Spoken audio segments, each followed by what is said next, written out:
Okay, so now I am going to look at chapter 8.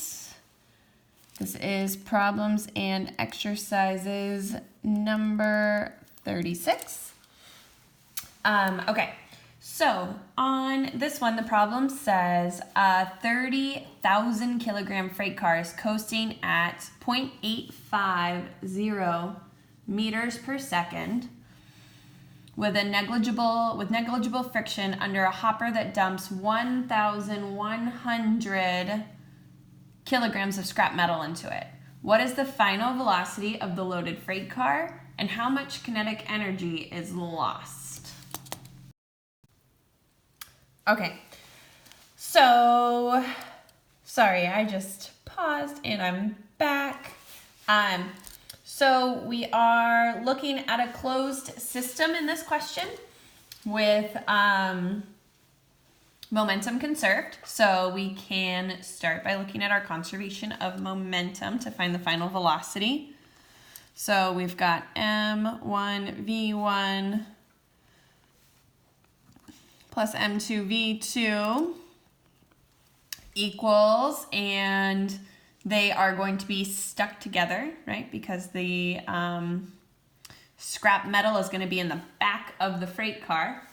So we're going to have m1 plus m2 times vf. Okay, so our m1 is going to be 30,000 kilograms.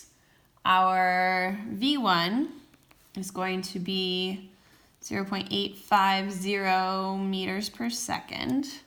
Our M2 is going to be 110,000 kilograms. Wow, that's a lot of scrap metal.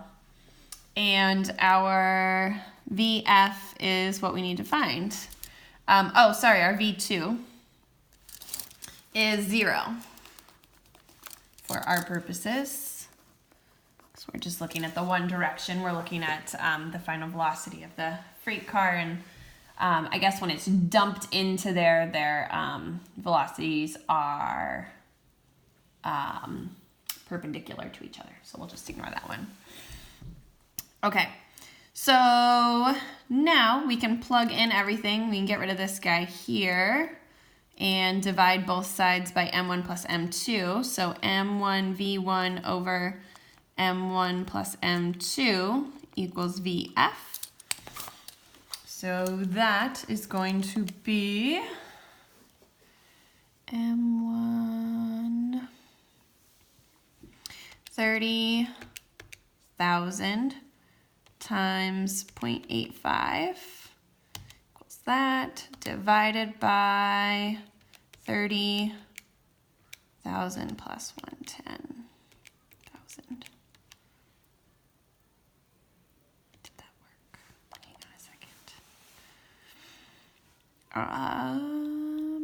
30,000 times 0.85 equals that, divided by 140,000. There we go, that's better.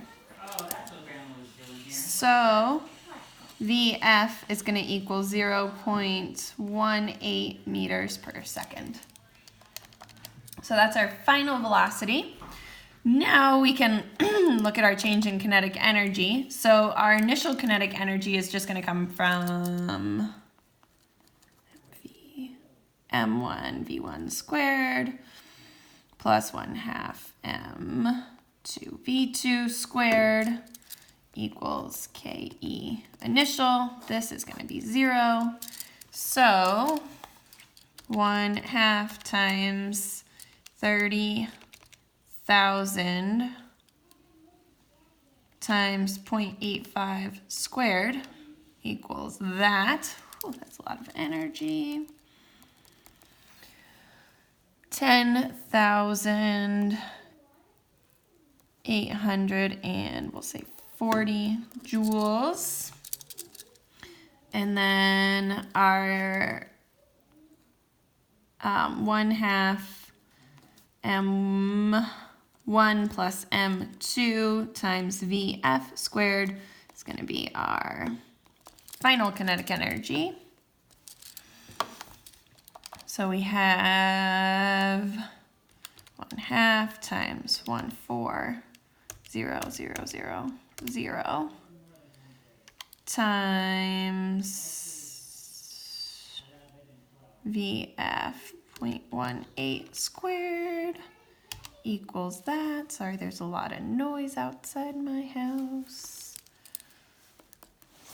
So that equals 2,268 joules. So then when we look at the change in kinetic energy, we're going to get, 2,268 minus 10,840. And that's going to give us 8,572 joules. So we lose a lot of energy in this collision. All right, so that is that problem. I hope that helped.